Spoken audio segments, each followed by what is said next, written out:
Welcome to Module 2 of Publication Layout and Design.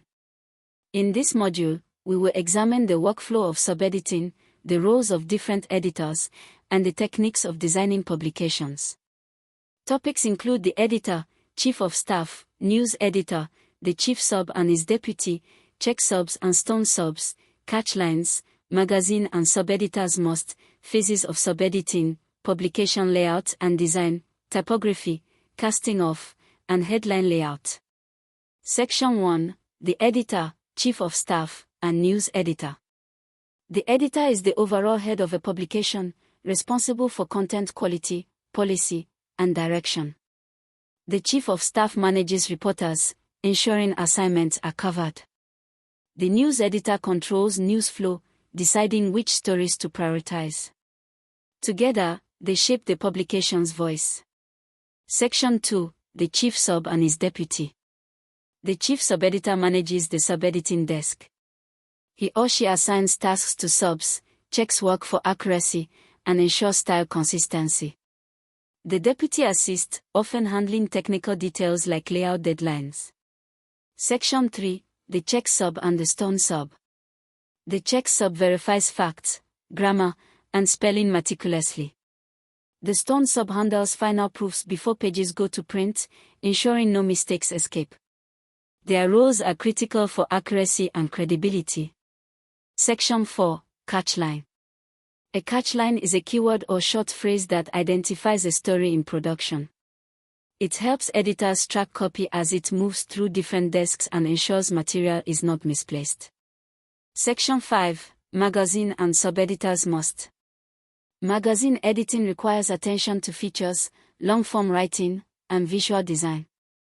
Sub-editors in magazines must master both textual accuracy and aesthetic presentation, as magazines rely heavily on layout and design to attract readers.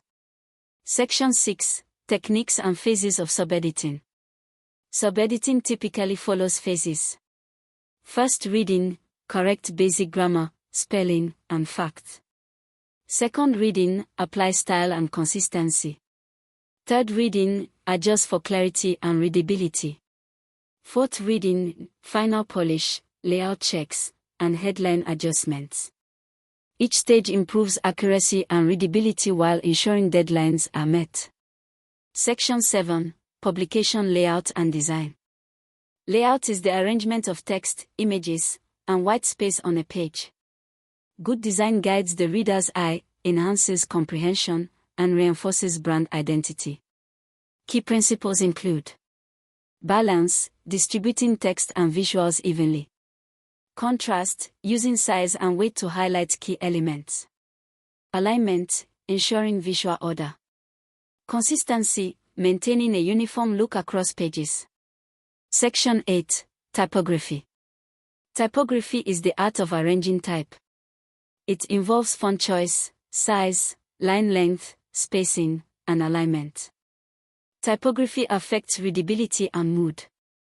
For instance, serif fonts are traditional and formal, while sans serif fonts feel modern and clean.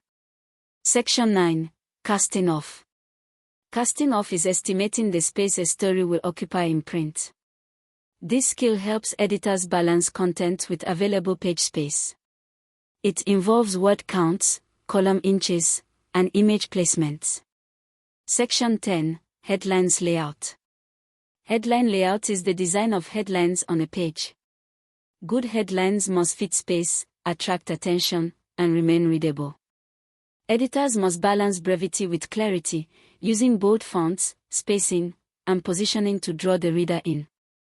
In this module, we studied the newsroom hierarchy, roles of editors and subs, phases of sub-editing, layout, typography, casting off, and headline design. Course conclusion. In this course on publication layout and design, we learned that editing and design are interconnected. Module 1 focused on copy preparation, accuracy, style, print production, and legal considerations. Module 2 addressed sub-editing roles, layout, typography, and headline management. Together, these modules provide a strong foundation for professional publishing, ensuring content is accurate, legally sound, and visually compelling.